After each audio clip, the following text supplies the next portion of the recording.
It is my pleasure to welcome you to this semester's first Provost Conversation on teaching in the disciplines. And as you know, this semester, and actually this year, instead of individual faculty members coming and presenting to you about how they teach and the techniques they have used, the problems they face in terms of effective teaching, we have had departments and programs that have come and made presentations. Last semester we had psychology, we had history, and we had physics present. And beginning for this semester, we have the program on education leadership services presenting to us. And leading the discussion will be a panel, starting with Karen Sanso, Stanett Bird, Garrett Smith, and Dara Bell. And the discussion will be ably led by Jabe Scribner. I hope that this will be a lively conversation and a great start to having an interchange of ideas about teaching this semester. So I'm going to now turn it over to this panel. And go ahead, Jay, you can start. Okay, thank you.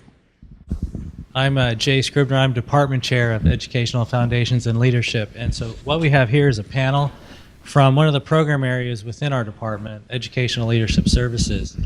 Educational Leadership Services focuses on the preparation of pre-K-12 administrators and leaders in all different types of roles. They were the first program years ago to go fully online. And about 4 or 5 years ago, we sort of doubled down on that too and really refocused our efforts and thought about quality and all the different types of things that you do to make for an excellent program. We have twice a year, we do professional development for ourselves where we all come, full-time faculty and all of our adjuncts, some of whom are here. And we discuss how we teach, we collaborate, and we calibrate on our teaching to make sure that we're having similar standards and so on. So to give you a little bit of background on ELS, as we call it, we have a master's degree, an ed specialist, and a PhD. And we have probably 25 sections of classes going on every semester with these different degree programs, of which many of those are adjuncts. And I'd like them to introduce themselves. Now we'll start with Dr. Karen Sanso. Great. Hi, I'm Karen Sanso, and I'm an associate professor here in the College of Education, and I'm also the program coordinator for the Educational Leadership Services program. So prior to coming to Old Dominion, where I've been for 10 years, I spent 8 years in the public schools, both serving as a middle school mathematics teacher as well as an elementary school administrator. And I've had the pleasure of connecting with a variety of high quality practitioners in the field that we have been able to recruit to come and teach in our program, and 3 of those individuals are here with us today. All right, good afternoon, everyone. My name is Stanett Bird, and I'm currently, during the day, the Director of Secondary Schools in Suffolk, Virginia.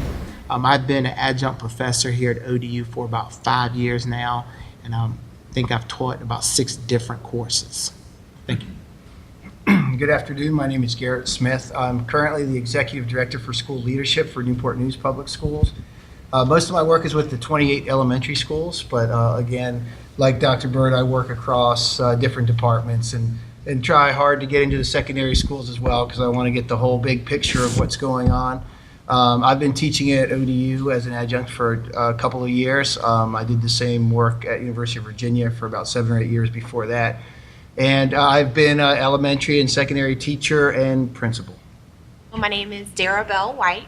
Currently, I am a senior coordinator for school improvement in Norfolk. I work very closely with our schools that are deemed in priority status with the state. I work with coaching principals.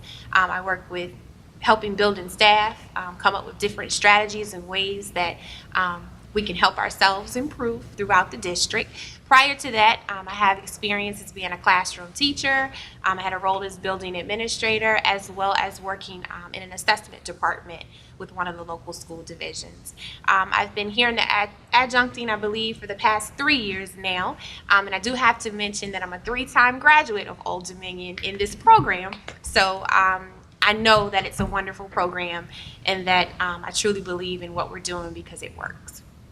Great, thank you. And so one of the things I wanted to mention is that what we're going to focus on here is some of the strategies and things that we do try to make sure that our programs and our courses are instructionally engaging, that we use best practices, and that our students feel like they're really learning. And one of our things that we've done as a group is to have a short strategic mission document. And one of our main mission statement is that we transform leaders. We want our students to feel like they've been transformed, not just they've been through a licensure program.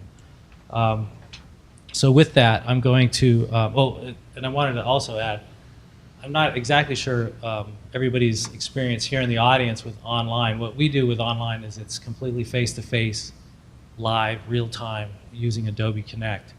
If we do any asynchronous, it's sort of on the edges, and our classes are really face-to-face classes. They just happen to be over the internet.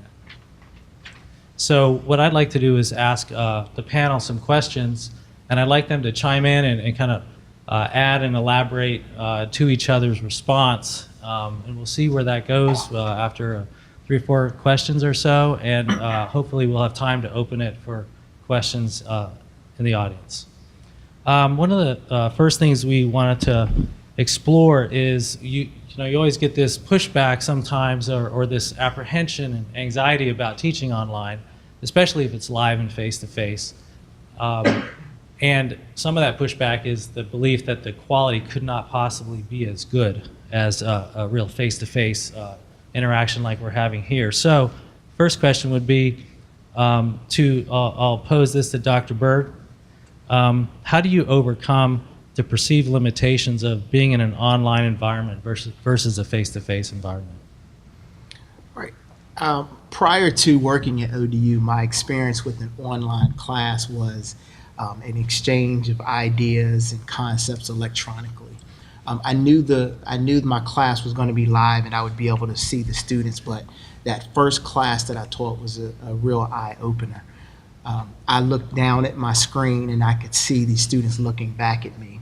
And I began to talk, and I realized very quickly that I could bore them. I could see the look on their face that I had to do something different.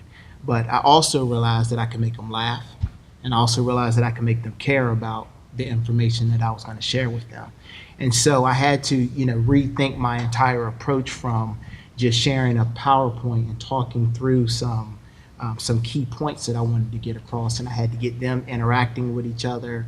I had to get them telling stories. I couldn't be the only one delivering that information. So essentially what I did is I went back and rethought how I was going to approach this class, and I imagined through my planning process that my students were going to be sitting right in front of me. And that's the best way to do it. If you think about what you expect of classroom teachers, what we know about how students best learn at any age, what we know about how adults learn, I just approached the class with that same method. I wanted to make sure that the information that I was going to share was going to be relevant to them, that we incorporated some collaborative activities, and that me as the instructor, I wasn't doing all of the talking and sharing. They have very valuable stories and experiences that they can contribute to the classroom. So, at times I just needed to move out of the way and let them share their experiences. Through my years teaching here, I've had students who were in another country at one point. I have a student who is serving on a school board, one who is on a board of supervisors. So some really different perspectives that make discussion really rich if I just had the courage to kind of get back and become more of a facilitator. So that's the approach that I take. Okay, I'd like to put it to the same question to the rest of the panel. You mentioned a couple of things that I thought might be worth considering, panelists. One is this idea of adult learning and some of the principles that go along with that, and how do you implement those and follow through with those in an online environment. And the other one was you mentioned the concern of technology. So how is it that technology facilitates and doesn't get in the way of effective engaged learning? I can start with kind of what you were saying at the beginning, Jay. If you take me out from in front of the students live, you're taking away all my advantages. Like, what am I going to be able to do to keep people engaged in an online environment? And then I thought, too, maybe I shouldn't get recorded because sometimes I might say some crazy things, in front of my students. But it seemed to work out, and there's lots of little tricks. But you can still develop those relationships through the online environment. There are some little tricks that have come along the way.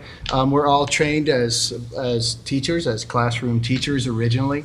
And as classroom teachers, we were always taught that it's really important to give wait time after you throw a prompt or a question out. I found that in an online environment, that's not such a great idea because sometimes they'll try to outweight you. So I try to let them know early on that we're not going to have wait time. You need to be engaged in a discussion because I'm just going to call on you.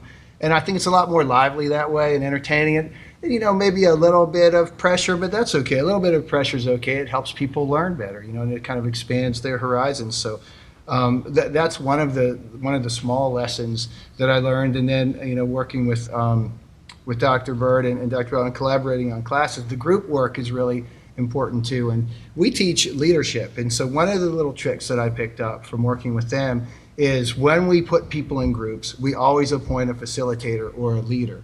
So that person is responsible when they come back to share, where they're either going to synthesize the ideas that were discussed in the group, or they can appoint someone in the group to be that person. And then at the end, after we do this through the first few weeks, we give the opportunity for the other students to give the facilitator in the group feedback about their facilitation style, and that kind of starts to get them in the role of a leader because they have to practice what they're preparing to do. And I was going to say, technology can be a learning curve for everyone. Many of the students, especially if it's their first course through our program, like you said, they've never had that face-to-face interaction in an online environment. So I found that Adobe is an excellent tool because many will think that the only person that can navigate through Adobe is the facilitator, but that's not the case. Your students can actually participate. They can take polls through Adobe. You can give them certain rights where they can actually control the PowerPoint presentations or the videos that are going on throughout the actual class period. So it's not just you as the facilitator doing all the work, but they're also being actively engaged with the technology, which I found really helps with the comfort level throughout the courses. We not only have those in-day on-campus experiences, we also use Connect itself for professional development with our instructors as well, where we're constantly talking about what else can we do to make the program as relevant and meaningful for our students. Our students are full-time employees of public and private school systems, and their career aspirations are to become school leaders. And so we want to make sure what they're doing, they can take out into the field practice and then come back the next week and talk about it in a classroom so they have the safe space to explore what they're learning, try it out, come back, process through, and continue on. And that's why for us, that live environment is so critical to helping our students.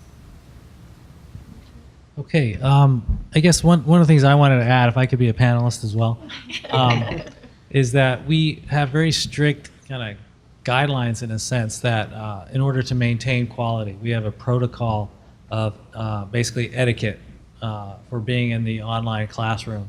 I personally, as an instructor, leave it posted in the document share area of Adobe Connect.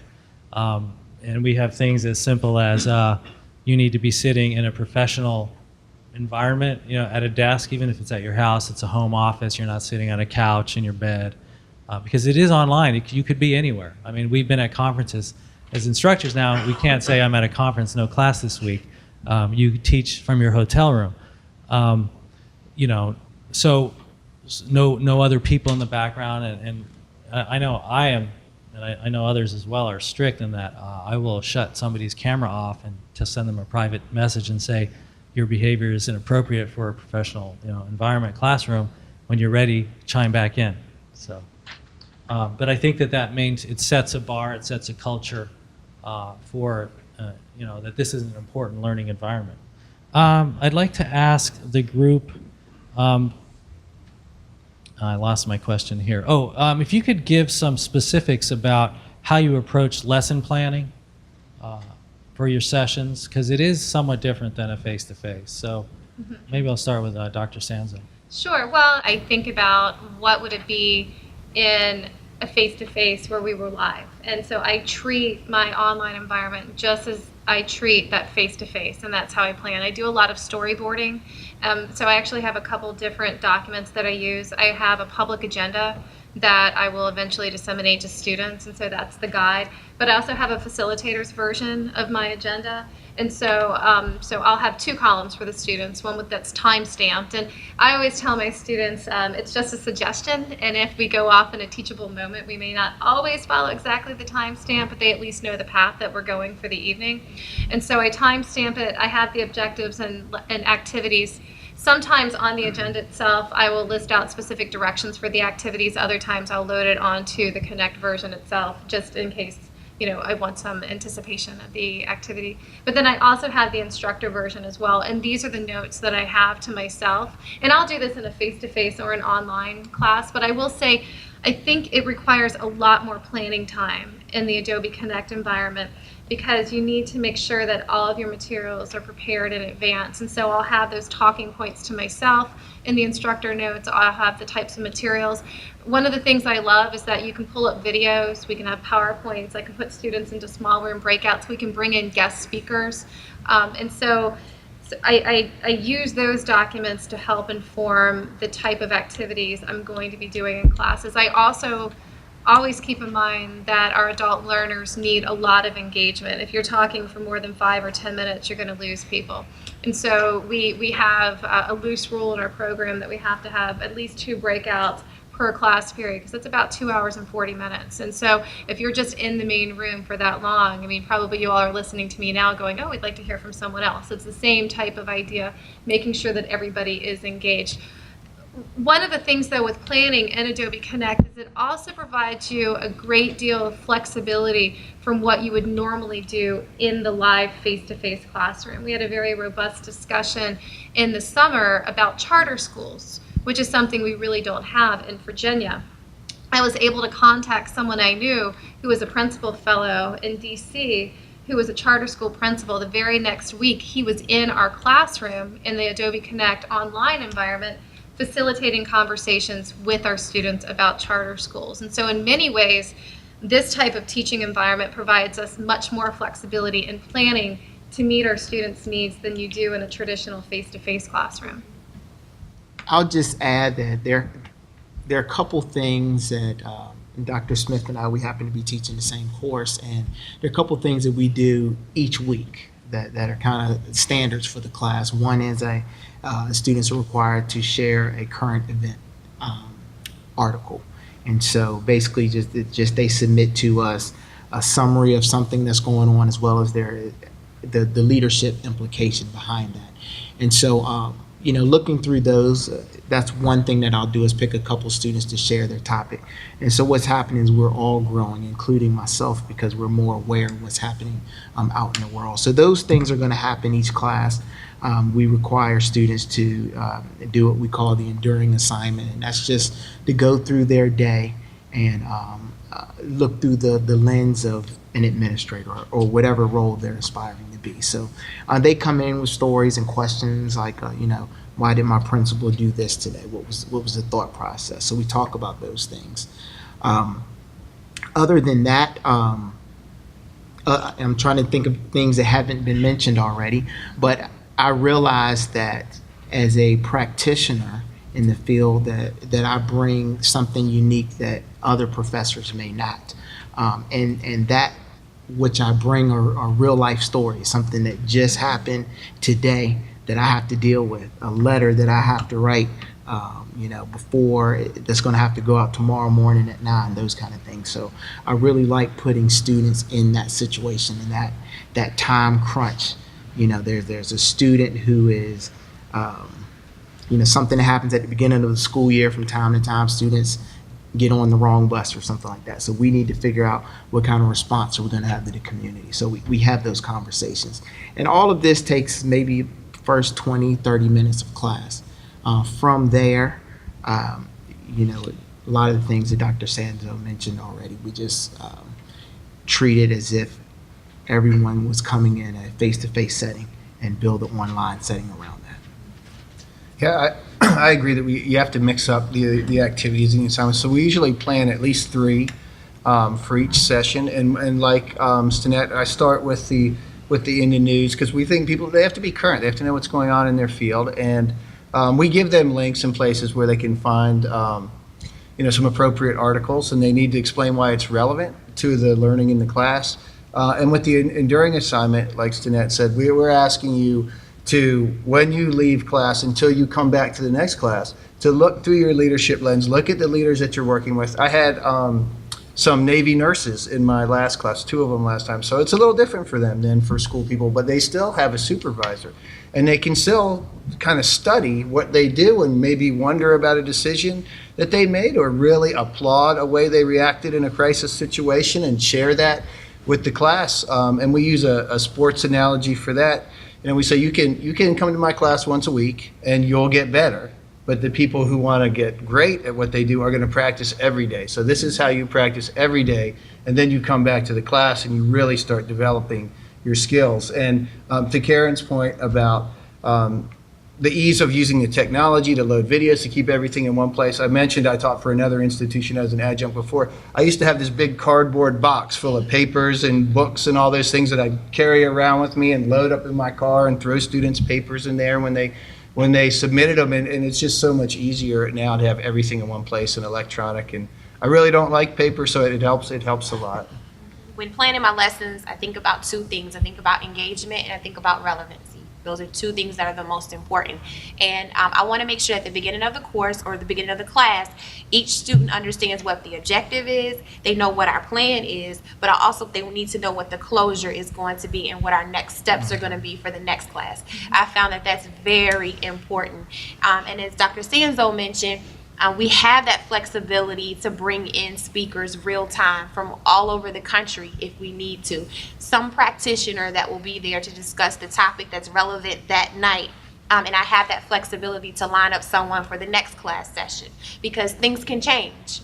Like you said, we may have teachable moments. So I may have planned to discuss something next week, but real time, if we're talking about a topic that comes up that's imperative, we have that opportunity to switch up and to find someone that can come in and assist us. Yeah, and that's a great point that I know in my classes, but in others, the world is your oyster in terms of where you might find a guest speaker who's relevant for your class because they can just sit in front of their computer with a webcam and enter class. So I just wanted to also touch on the collaborative nature of our program related to planning. We may have 3, 4, 5 sections of the same course being taught in one semester.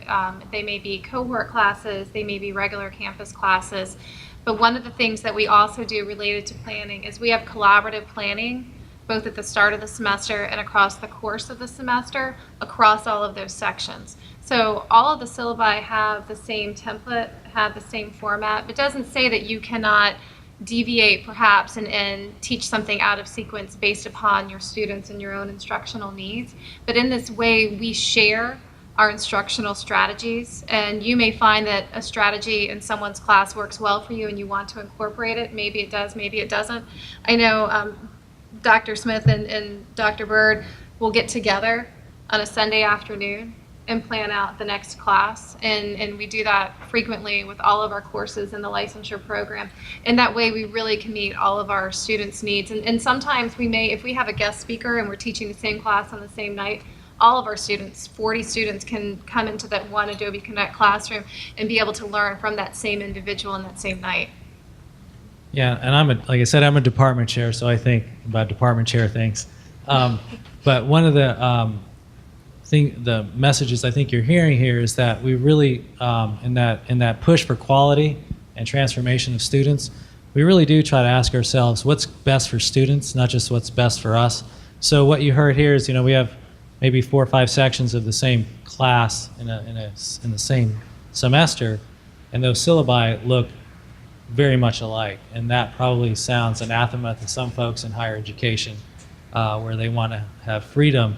And so we're constantly asking ourselves about what academic freedom means to us, and what are the impacts on students, and what is best for students, not necessarily what's best for faculty, although that's also important. And kind of getting at that too, I think you can, if you're not from a professional school, we're driven by state standards for these licensure programs, not so much at all in our PhD programs in this program area. But we're also concerned about things that I think would cut across any discipline area, as you've heard here as well. But one of the things I think that touches us all, and you see it in some of the things coming out of CLT and the Provost's office, are writing and how we give feedback to students, and our push as a university to help our students become excellent communicators using the written word. And so I'd like to ask folks, and I think I'll start with Garrett this time, what are some of the ways that you've tried to help your students enhance their writing, both through the activities but also through your feedback? I think one of the things we found is that the standard practice is, say you have 15 students, they submit paper to you, you give them all individual feedback, and it's kind of like you're trying to fix the world one person at a time, one writer at a time, and so you don't get the richness of the discussion about the writing. And so some of the things that we've realized is that if you don't spend some time working on the writing and discussing the writing inside of the class, then you're not going to get as good a product at the end. And so especially early on, we do some collaboration within the class where we put people in groups. We might have a graphic organizer that's designed around the topics that we're going to synthesize, and we give them a chance to talk about those things in groups, or ask them to come back with a metaphor for instructional supervision or something like that to kind of bring a little more color into their writing.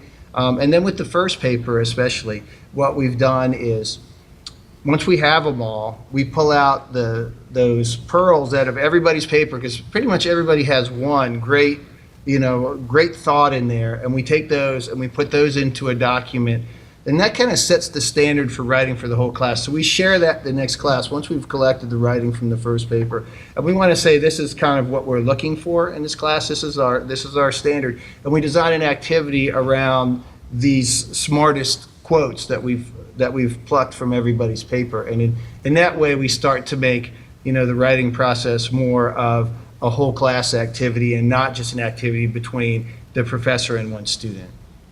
Feedback is something that I focus on, not just the feedback that I provide to them, but we have discussions on how they should be providing feedback as well, because that's going to be something of necessity when they become administrators and actual practitioners. They need to understand the art of giving true, meaningful feedback, whether it be to the teachers they observe or other staff members that they may work. So again, that's something that we try to take the time on for them to give feedback to one another, and then of course me giving feedback to them as well. From a program standpoint, we spend time calibrating our own evaluation of student writing.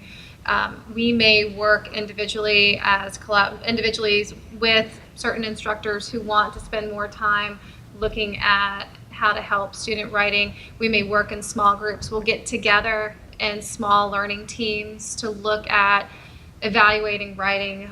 We will talk about having a common framework. Obviously, with our graduate program, we use APA 6th edition. We want to make sure that we're all on board with all of the different requirements for APA. And so we spend a lot of time as instructors in our training sessions really looking at how to help our students with writing. One of our colleagues asks our students, for example, to respond to feedback. And so we may provide feedback, but how frequently do we ask students to revise and then provide a note or a message to the instructor about how he or she actually used that feedback to enhance writing? So that's another tool that's being integrated into the program. Not to repeat anything that others have said, so I'll talk a little bit about a different aspect, and that's the different kinds of writing and the different style that you have to, the approach that you take. For example, I mentioned some of the quick writes that we'll do in class. If for some reason you're the principal of the building and you need to close the next day because the heating unit isn't working, what do you send out to the parents? And then the feedback for that kind of writing is, you want it to be short, clear. You want to limit educational jargon, and you want to provide an opportunity for them a number or a resource if they need more information. Those are really kind of the three things you want to hit. So it's not the big thing. Sometimes it's, you want to put something out on your Twitter account where you're limited to so many characters. So what's the best way to get this message out in a clear manner that doesn't cause confusion and those kind of things. So there's all different kind of writings, not just the big ones, but there are little things that take place as well. Okay, I thought I'd ask one more question and then open it up to the audience. But the one thing I wanted to ask is, if you had one trick of the trade or one thing that you do in class in an online environment that you'd like to share to somebody who either hasn't or is looking for ideas, what would that be? And so to give you a chance to think about it, since I didn't talk about that question earlier, I'll put out a couple that I do. One of them I stole from the writing tips that comes out a few years ago, is what are the big ideas or the big questions for this course or this topic? And I have students, and the online environment really helps facilitate this because people are right there at their computers, and I ask them to open up their email. And like my class, one of my classes is policy and politics of education, and I ask them, what does policy mean to you? What is it? What is politics? Just some larger questions, because they all have their preconceived notions. And then at the end of the semester, the last day of class, I ask them the same question, and I ask them to send it to me, and then I compile those for, I don't send everybody's answer. I give each individual their first and answer and their second answer at the end of the semester. And it's great to see, for them to see their growth and how the more sophisticated they became about the topics.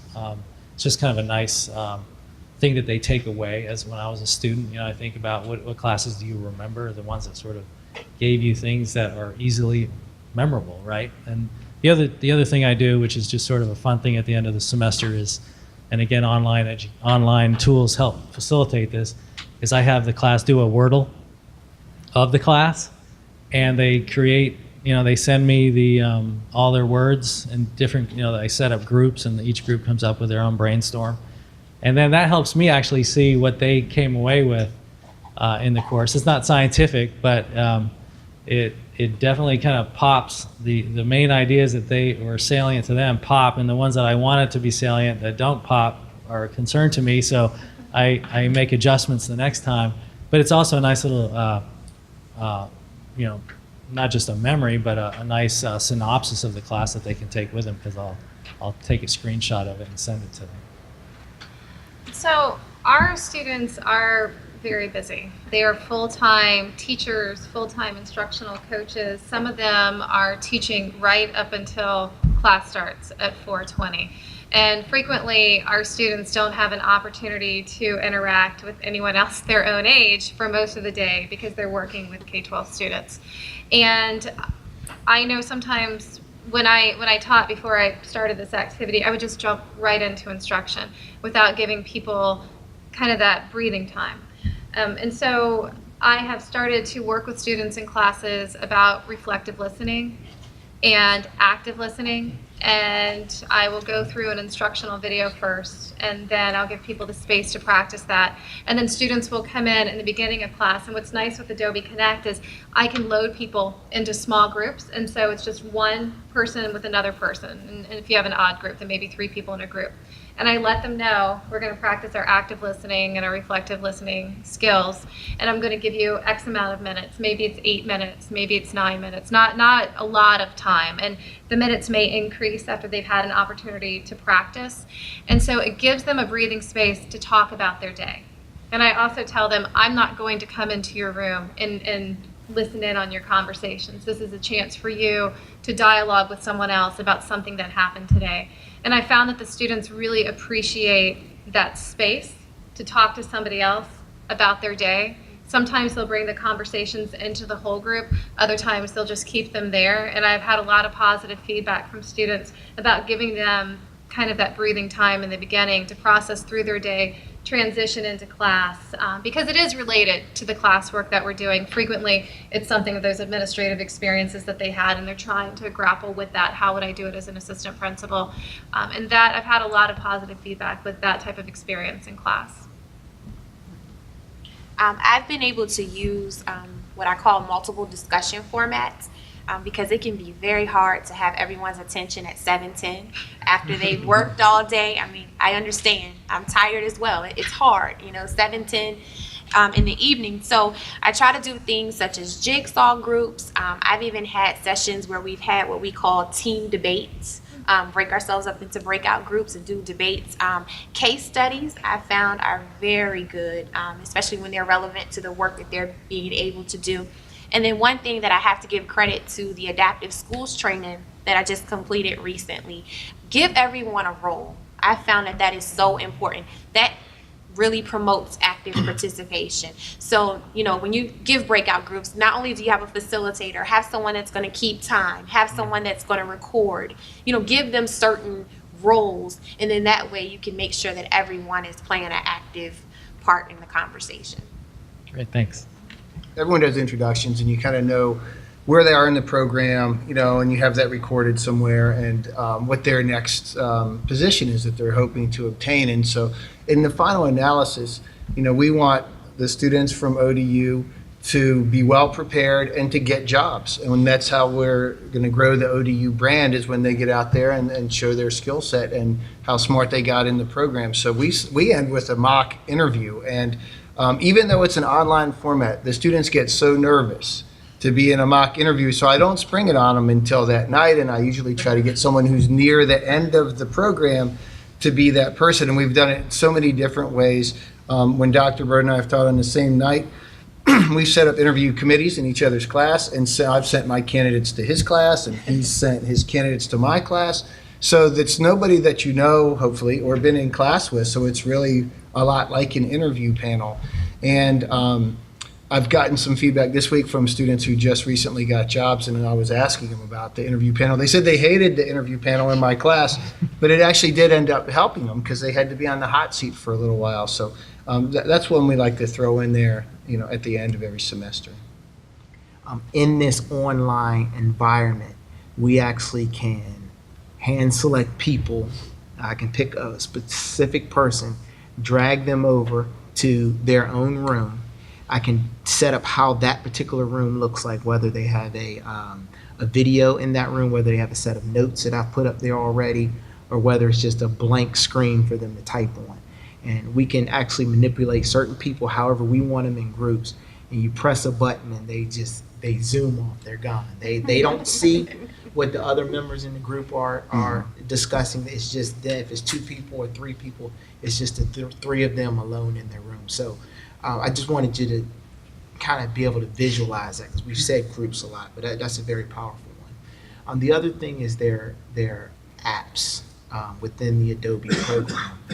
Dr. Sanzo tried to tell me about them for years, and I remember the first time I went online and I saw these apps and they looked good, so I clicked the button and I downloaded it, and it was on my computer, and I didn't know what to do with it from there. But I realized it was a step that I didn't know what it was, so I figured out what that step is thanks to Dr. Sanzo. And there are all kind of really neat things you can add to your class. Dr. Smith mentioned wait time. I have an app in my room where I press a button, and based on who's logged in the room, I don't do anything to it. All I do is press a button. But based on who's logged in the room, their name starts spinning, flashing, and then it stops on the name. So it's random. It's randomly calling on a person. So I mean, that's powerful. I mean, if we were teaching in a live setting, we tell teachers have popsicle sticks and pull them out randomly. Well, my students know that I'm gonna press that button, and it's no telling whose name is gonna pop up. And that's just one example. There are tons of different things out there. The last thing that we started incorporating in our class are Dr. Bell White mentioned the case studies. They're simulations, these educational simulations, which are like you go through a story, and they're videos that we use, and so the students in the class get to see, principals listening in on a meeting, and then the principal will go back to their office, and there's emails that show up or something, and then there's some thought-provoking questions. And as a group or individually, we discuss what's the best option from those.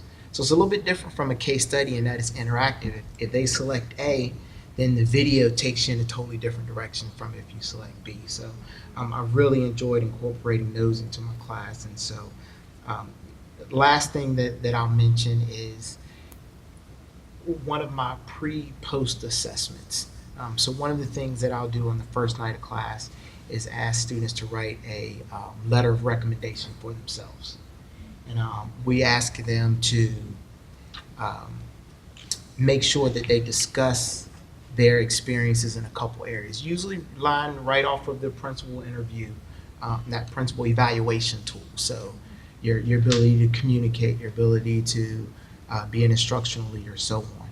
And so they do that on day one, and then we go in groups and we talk about it. But what they learn is that there's certain things that it's hard for them to speak about. And from there, it's a way for them to take ownership of their learning throughout the rest of the program. If they had a hard time in the area of being a good communicator, then that's where they need to focus their internships on and in other areas. So those are just a couple of things that I've incorporated into class that I think have made it very engaging. Great, thank you very much. And I'd like to thank the panel for taking my questions. And I think it's a good time. We got 15 minutes, so we'll let the audience ask questions. Thanks. So I'm here with a microphone. I've been so impressed by how portable some of these ideas were to other disciplines. Can any of you share how you might steal one of their ideas and use it in one of your courses? What types of things do you all do to build rapport with your students and kind of get to know them as individuals? All right. Good question. It's a good question. Well, during our first class meeting, we start out with introductions because even though the internship course that I teach is one of the very last classes, I don't just assume that everyone knows each other because they've been through the program together. And plus, that gives me a time or a chance to get to know them. So through those introductions, I'll have a list up on the screen of things that I need to know about you. And then one thing I always ask them is, tell me something that's not related to education. Just tell me something about yourself. And then what I always try to do is surprise them around, maybe I'd say next to the last class or the last class of each semester. I'll repeat back to them what that one thing was. And that sits very well with them because they realize that even though I may not have said anything to them about it the entire semester, I did not forget. Mm-hmm. And it was important to me that I got to know them as a person. So when students come into class, rather than us just staring at each other until class time starts, I'll have a TED Talk playing. Usually it's a different type of TED Talk, maybe something controversial that they wouldn't have normally looked at, but something to be really thought-provoking.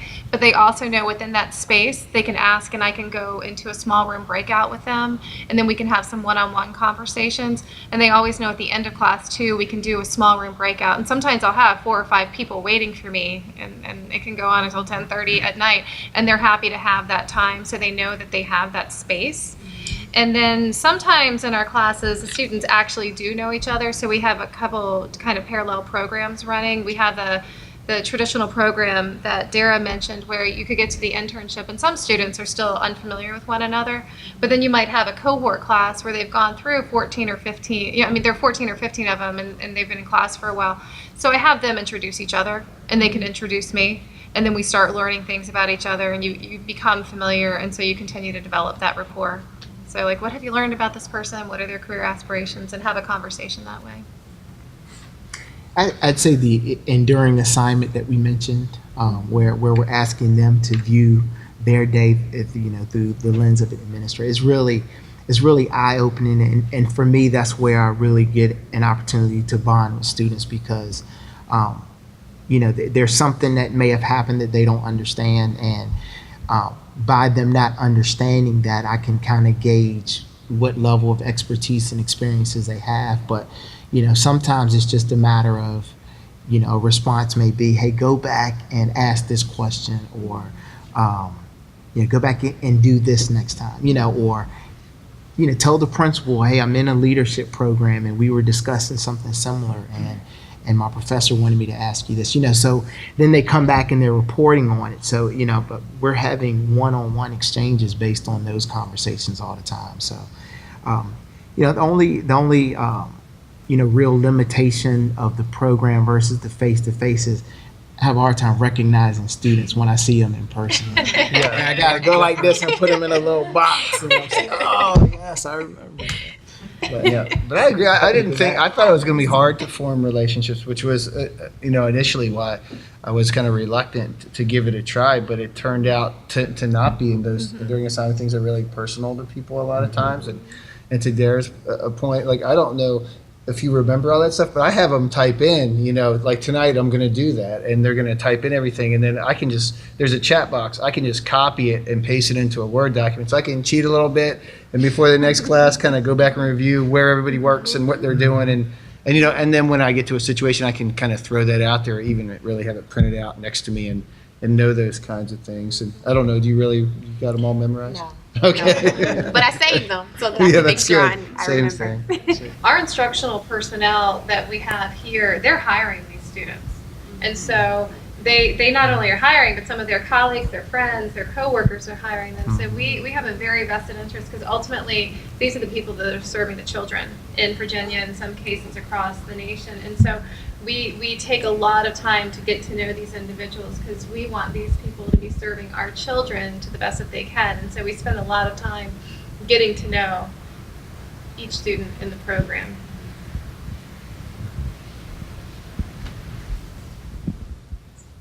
I think it would have been really helpful. This is my feedback to you right off the bat.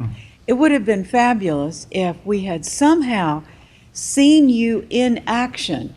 In other words, if there had been a camera behind you filming what you're doing on the screen for us to see just a few minutes. And you could even turn around and say, now I'm going to, and do it.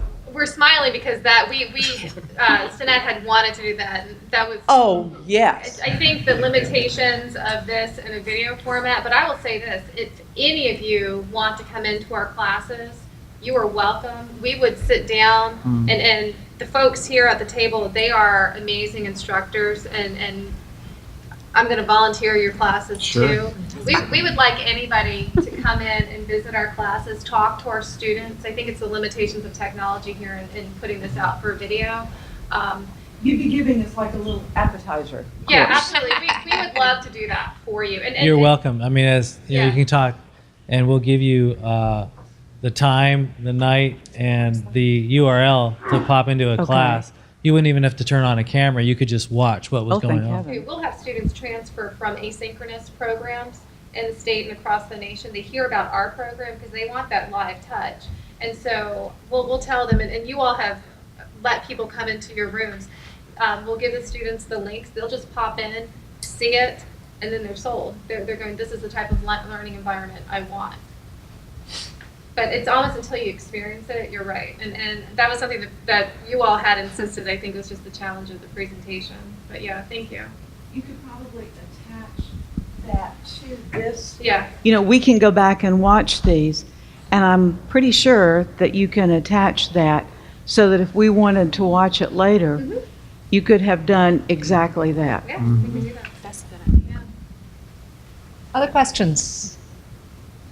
That was your idea. I'm former ESL teacher, and I have an English degree, and I teach adjunct for different institutions. I'm taking classes in instructional design. I'd like to know what arrangements you have for tutoring. I know that in one of my classes, the instructor was from India, the student was from Africa. We were in the chat room. They couldn't understand each other. I'm an ESL teacher. I could understand both of them and they couldn't understand each other. And it was embarrassing because everybody was just in the chat room listening. So our instructor said, well, your writing is not good enough and your discussion board posts are not good enough. A lot of criticism, but not suggestions for how to remedy it. And I don't think you want the student to leave the program. You just want to ensure quality control. So how do you do that for students so that they can build on their weaknesses and improve on the things that you've identified, but how can you do that? I think on a larger scale, if I think I'm understanding your question correctly, Dr. Sanzo asked all of the adjuncts at the end of the semester, are there any students who have particular limitations? She wants to know if I think even if they're performing C or lower work, and then she meets with those students individually and talks about some of the concerns that we may have with them as well. So it happens within the individual class, but there's also a larger person who's kind of making sure that we're getting the caliber of student who's going to represent the university well. And we've had quite a bit of focus on providing constructive forward feedback. In the K-12 setting, formative assessment and forward feedback is a really strong push. So our students are already familiar with the language that we're using. And so we've had a big push on how can we help push students forward.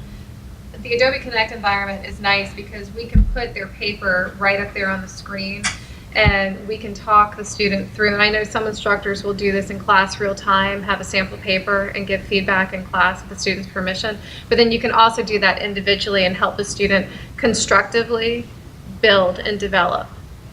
I'm seeing signals. Are we close to time? Okay. Yeah, we are running out of time, Okay. but I have a question which I'm hoping that at least one of you will address. Can you talk to me a little bit about how the online experience has changed you as a teacher, either in terms of your expectations of students or what you would do in a traditional class later on?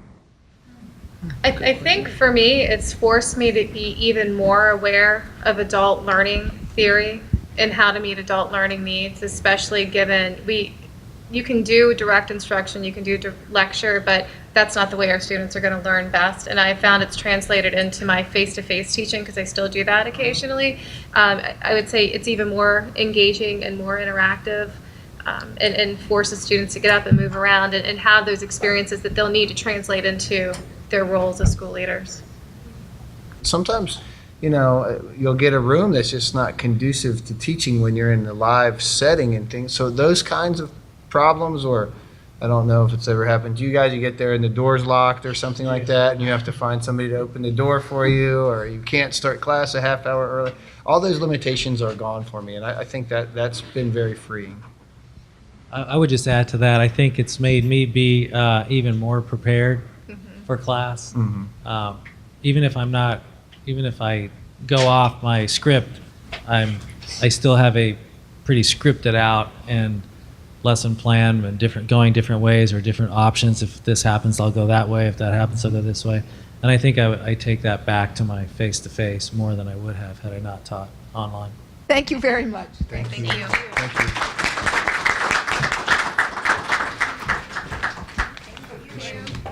Thank you.